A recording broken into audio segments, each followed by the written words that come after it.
also have the honor of introducing Robert Massoud. He was born in Jerusalem and emigrated to Montreal as a young boy. He founded the Zatoun. It's a non-profit organization that sells the Palestinian oil and the herbs in 2004. He has been invited to speak to a variety of audiences and has given at least 20 talks in the Okanagan region and in Victoria.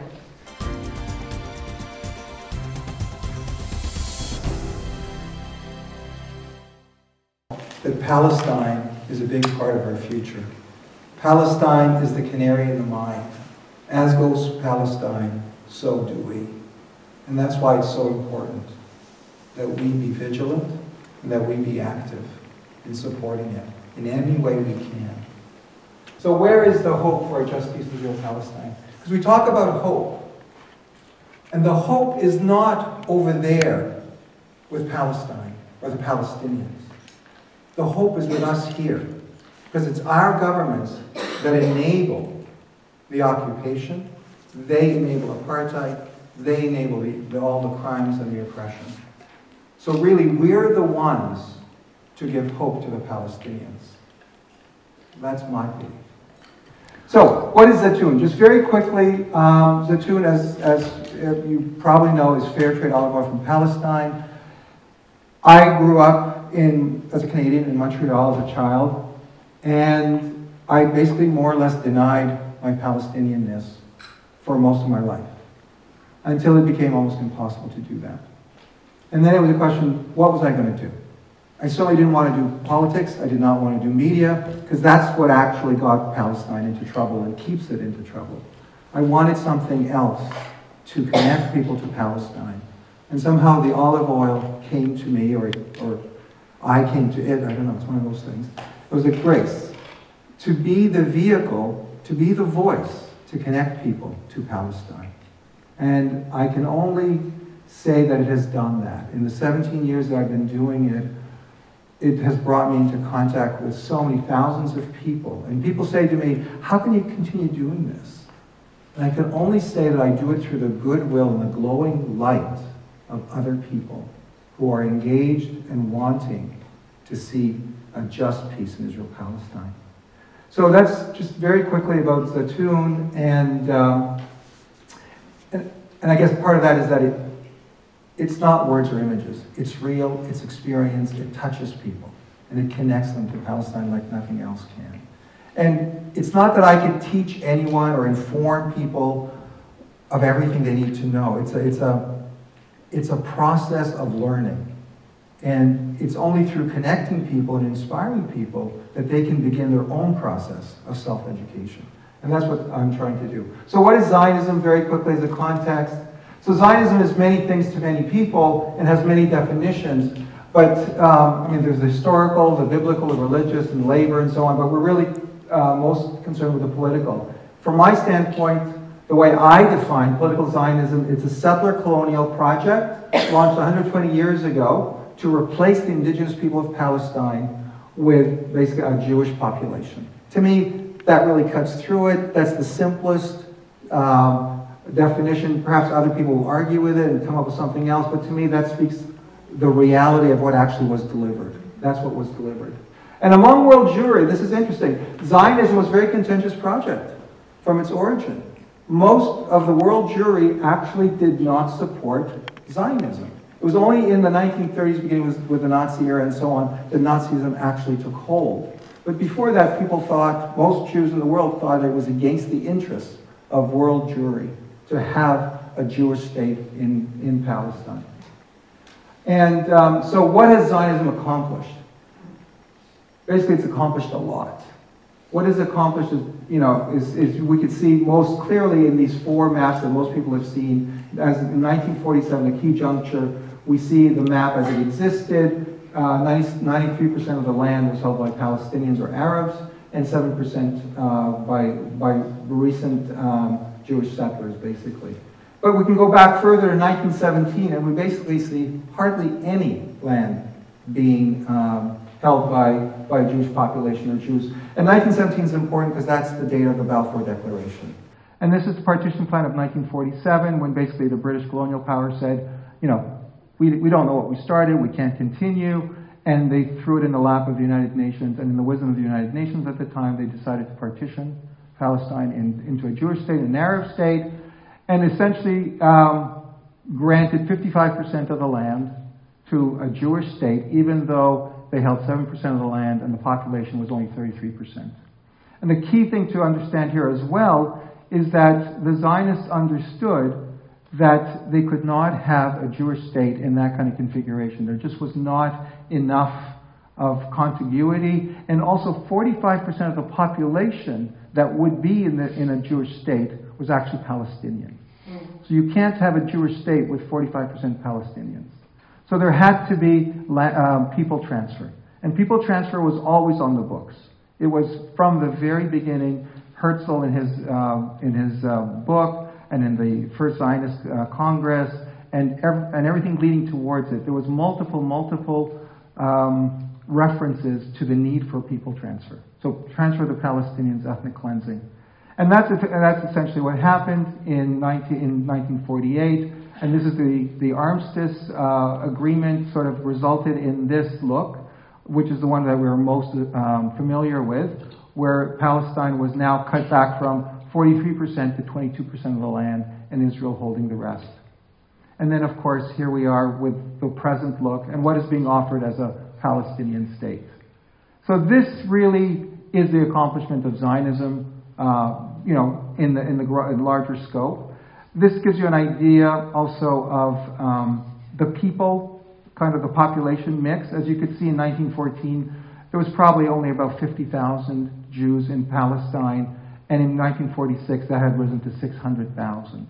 So essentially 550,000 Jews had settled in Palestine in a 30-year period. So you can imagine the kind of disruption to a society that could bring. Here's Canada, huge landmass, 25,000 Syrians we take in, and you can imagine the stress that caused and the disruptions. So this is what I'd really like to show is, in a very sort of overview perspective, Israel 50 years in the making.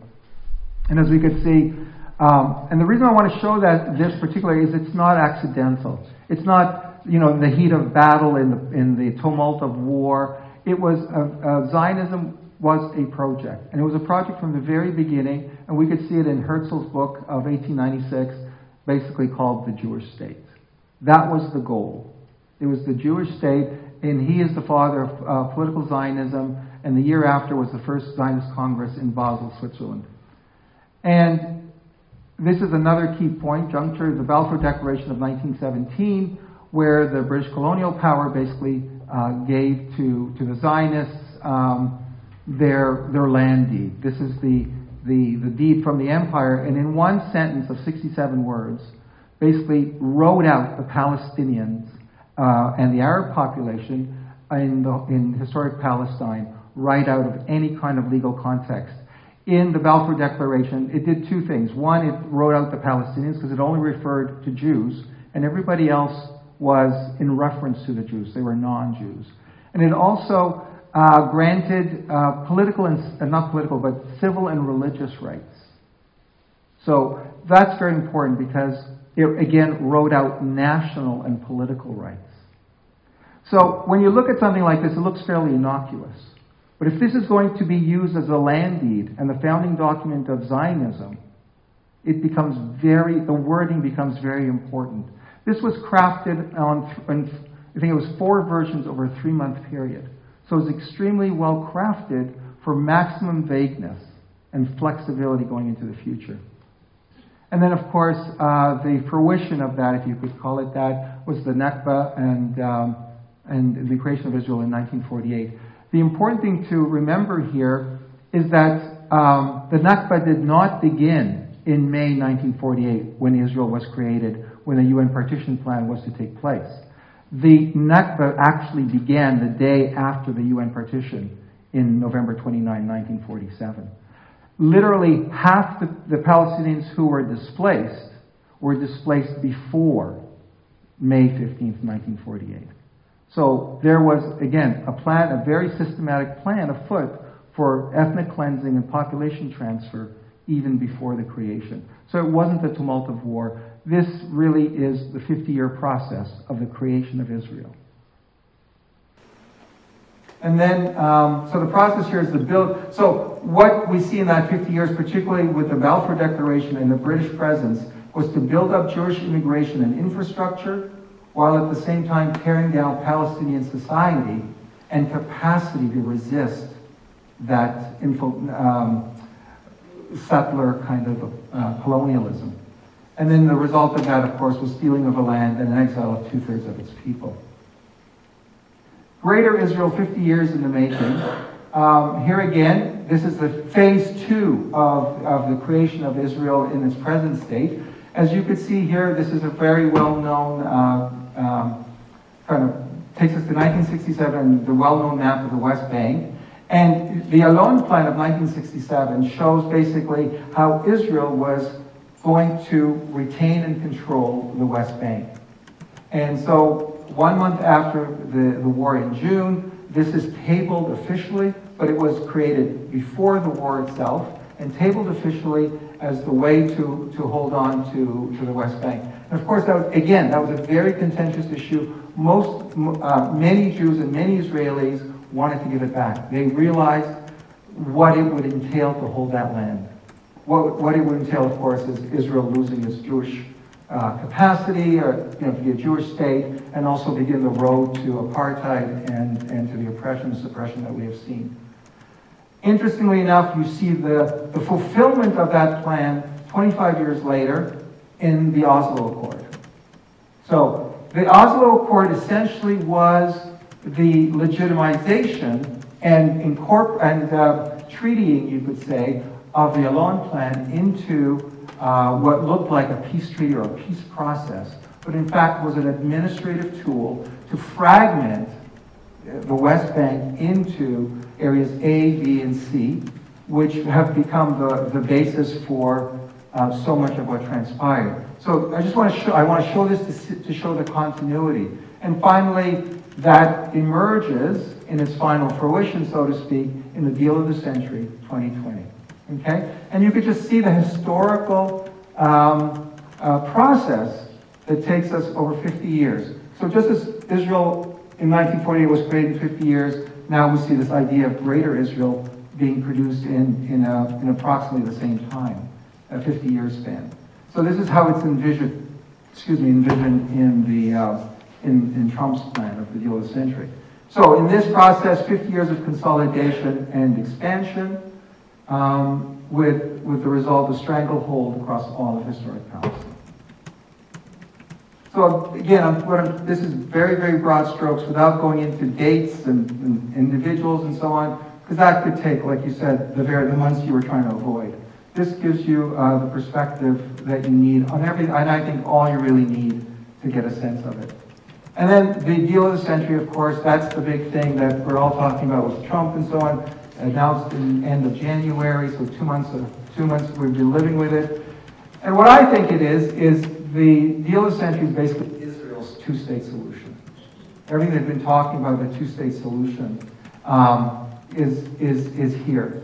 And in the sense that Trump basically, again, implemented and tried to legitimize everything that Israel's wanted in their idea with the two-state solution.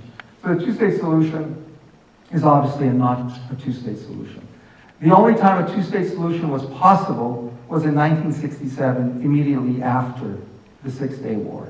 Anything after that was just a gradual reduction and almost an elimination of the possibility of a two-state solution. So what we have now being proposed by Donald Trump is essentially a captive audience or a captive population, both in terms of labor and in terms of consumption, on reservations. Essentially, reservations are completely disjointed from each other. They are completely divided by roads, by settlements, and virtually imprisoned. So the result of this is the Judaization of Jerusalem and the de facto annexation of the West Bank. That's all it is. Simple as that. and the one-state reality masquerading as a two-state solution. It truly is a one-state reality because there's no Palestine envisaged there. There's none of the characteristics that we normally associate with a sovereign nation. This is not a sovereign nation. These are reservations, you can give them whatever names you want, but they're not. It's not a state. It has none of the characteristics of sovereignty, whether you associate it with borders, nationality, or passport, or access. Everything is at the pleasure of Israel. And that's the way it has been for the last 50 years, easily in the West Bank and Gaza, everything at the pleasure of Israel.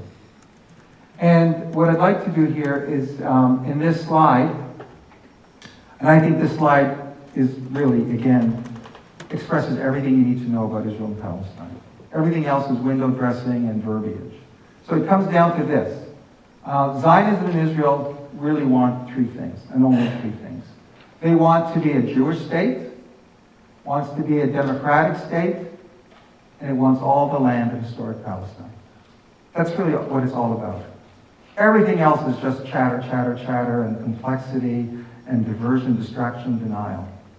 So anything that you see in the paper and analysis, if you could just break it down to those three things, it'll begin to make sense and you can analyze it.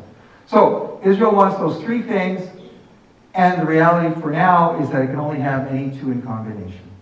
It can't have all three.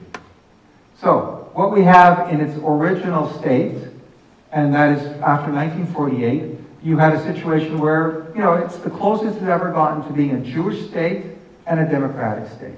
So from 1948 onwards, it basically had 85% Jewish population in the area that Israel was recognized in 1948. And arguably, that's the closest it's ever come to a Jewish state. And you could say that it could have stayed there, and we could have had a two-state solution. There could have been a Palestinian state next to it, and it would have possibly worked. And in the next stage, which is the one after 1967 to currently, is essentially a state where it's a Jewish state, it has all the land, but it's not a democratic state. Because literally 50%, it's really interesting, 50% of the population under the jurisdiction of Israel is Palestinian, and 50% is Jewish. I mean, just remarkable half-half split. And so you cannot have any level of democracy when fully half the population cannot vote and is under the jurisdiction of Israel. And Israel will say, well, of course, the Palestinian, as they call them, Arab Israelis, who are citizens of Israel, well, they can vote. And indeed, they can vote, and they have voted. They voted to such an extent that the joint list of Palestinian parties and you could say pro-Palestinian Jewish parties, such as the communists and real socialists, they won 15 seats in the most recent election, right? Netanyahu only got 36, and Gantz only got 32. So that's a significant chunk. But not one of them would ever consider having a coalition with the Palestinians. So here they are, they can vote, but they are never invited to be in government or to have any role in governing themselves and being part of a larger possibility of a democratic state.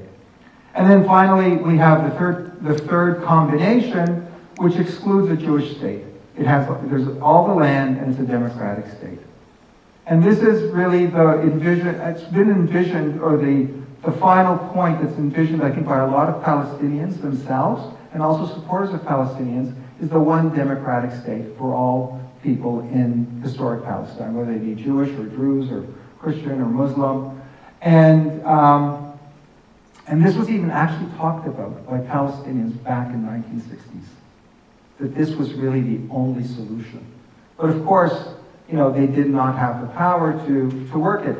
And even now, they don't have the power. Because essentially, in order to have this one democratic state, what it involves is that the Jewish population of Israel has to give up its privilege. I mean, it's very easy for me to put it up here conceptually as a one democratic state. But it absolutely necessarily means that 6.6 million Jews to varying degrees, have to agree to give up their privilege and share it with the Palestinian population. But that is the only route or route to a place of justice and a place of peace. Anything less than that, I just can't see it. And we could perhaps talk about that. But that's the only thing that works. Because a two-state solution, has not been possible for 50 years, since July 1967. And then, of course, there is always the option that Israel can get all three. And to get all three literally means a genocide. It means a complete ethnic cleansing of the Palestinians living in historic Palestine. I don't think that's going to happen. I don't think it's possible. Which then brings us back to the one democratic state option as the only option. So that to me really expresses the whole landscape of what is possible, what is actual, and we're just going to live in that for the foreseeable future. I mean, when you look at it, our options are this. We have one apartheid state going endlessly into the future, or we change and have essentially one democratic state. And interestingly enough, the same conditions exist in the sense that we already have the one state and nothing needs to change. What needs to change is the politics. The infrastructure and so on, it remains the same. It comes down to privilege and the willingness to give up that privilege. And for that, I'd like to give a personal reflection of settler colonialism, because I think we as Canadians living here on this land have a lot to say about this and a lot of experience with it. So I'd like to read it in the remaining time, just so as I don't run out of time. Okay. When we see Palestine side by side with the experience of indigenous peoples of Turtle Island, we can begin to understand the reality of Palestine, Israel, and Zionism. Stripped naked, Zionism is a settler colonial project launched 120 years ago to replace the indigenous people of historic Palestine with a Jewish population coming mostly from Europe and the West. Coming as bookends 500 years apart in a dark period of history, Turtle Island was at the opening of the age of exploration and Palestine at the close of classical colonialism. Yet they have much to say to each other and to Canadians. The peoples of Turtle Island and Palestine stand fractured, but also stand united to have truth spoken, wrongs made right, and to live with dignity. In our 5th century of settler colonialism on Turtle Island, we live the long-term consequences and damage of late colonialism. Mature control structures, established laws, entrenched social and economic conditions. You can say that Turtle Island is in the tamed stage of colonialism, but more and more we are waking up and seeing how unjust and unacceptable it is. But Israel-Palestine is still in the early days of colonialism. It is taking root, the real dirty work of making it happen with permanent military actions, such as the cavalry. The settlers are pioneers, ongoing dispossession, pushing indigenous people into smaller and smaller areas, the extreme ideology of supremacy, gross injustice of erasure of what existed. If Turtle Island is in the tame stage, then Palestine is in the taming stage. Think of it as the 18th and 19th century equivalent, but with enhanced weapons from the air, such as helicopters and drones, and surveillance and population control technologies.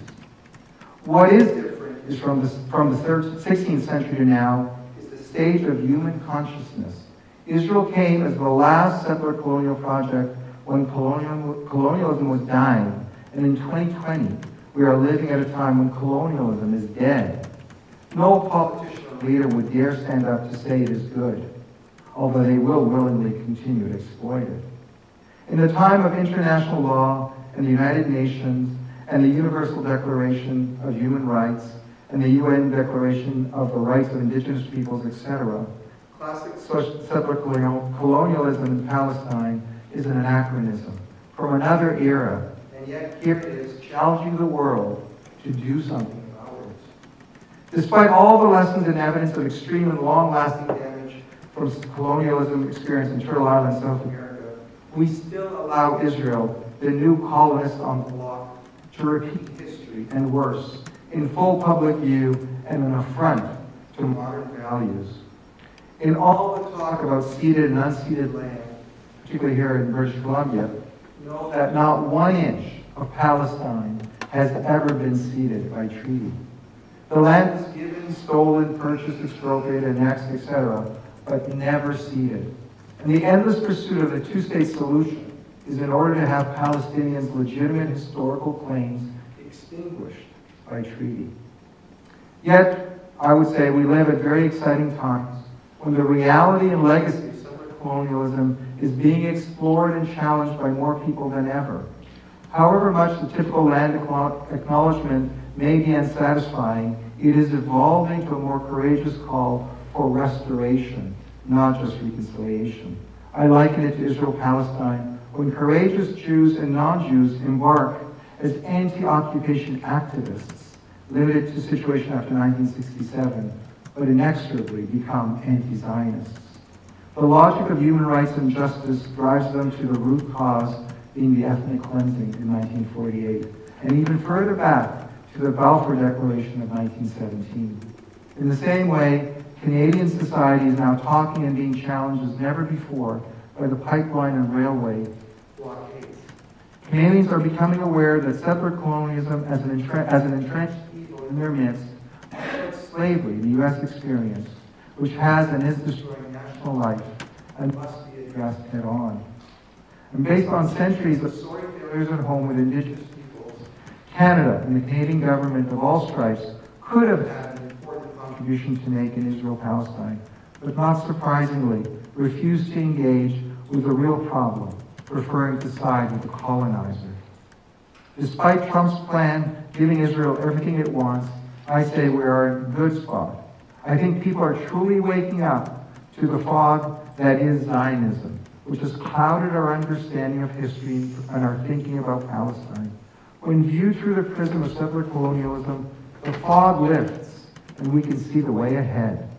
Clarity around Israel-Palestine has been lacking from the very beginning, couched in the Bible. God's chosen, divine land deed, an empty land to be redeemed by a civilized people, a desert waiting to bloom, or to be bloomed. And the opposition to Israel's unjust actions and racism was silenced by guilt over the Holocaust and fear of being labeled anti-Semitic. What I say here about Palestine also applies to Canada. As much as the land of Palestine has been colonized, we here in the West also have been colonized by Zionism. We live with internalized Zionist assumptions, logic, and myths, democratic, moral army, light onto the world, Israel only defends itself, and so on. I grew up in Canada, and I have to admit to being colonized myself. And only recently do I feel on the road to becoming decolonized. I say this as a Palestinian. I cannot imagine the challenge faced by Canadians who have not suffered and not witnessed, but most likely been indoctrinated and acculturated to the Zionist narrative for so long and so completely. So I honor your presence here today and want to say a very deep thank you. In closing, for the sake of truth, justice, and peace in the world, we need to move beyond the level of peace and move towards a greater vision of decolonization. I think it is still a very early stage, at its early stages, the concept still needing to be fully worked out. Intuitively, we can understand it as the dismantling of structures and instruments of colonization at the level of mind, heart, culture, economy, politics, etc. It's a huge task and very difficult work, but the only one which can lead us to a place of justice and lasting peace. The specifics of decolonization might look differently here on Turtle Island than in Palestine, given the differences, or the difference between 20 generations versus 4 of colonialism. Turtle Island is infinitely more entrenched and far-reaching. In Palestine, with only 4 generations, and Palestinians comprising 50% of the population in a tiny landmass, it is easier to see decolonization happen. That vision is best captured in the concept of one democratic state for all inhabitants. Looking through the lens of decolonization helps to explain why peace has not arrived for Turtle Island or for Palestine. In the context of colonialism, words like peace, conflict, intractable, are devoid of reality or meaning. This helps explain why the Israel-Palestine peace train has not arrived at the station, even after 70 years of trying. I would say the train never left the station. As a Christian institution that we are in, and global citizens, believing in brotherly and sisterly love in the human family, we must find the courage to move beyond simply peace and into a decolonized future. It is a rocky journey, but a worthy destination. In all this, there is much hope. As I said, the clear-eyed lens of settler colonialism, the winning strategy of BDS, which is boycott, divestment, sanctions, which is inviting the world to join in the solidarity with Palestine based on human rights. And lastly, the rising voice of Jews, especially young American Jews, who are saying, this is not my Israel and it does not speak for me. So thank you again for inviting me to have this conversation. It's a step in our journey here on Turtle Island and over there in the Holy Land.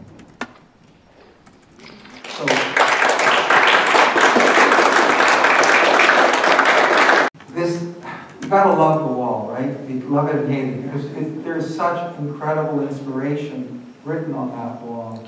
And here we have the words, Palestine is hope, fraternity, love, freedom, solidarity, justice, faith, dignity, peace. All the things we say we want, the writing on the wall. We are the hope. Please become part of it.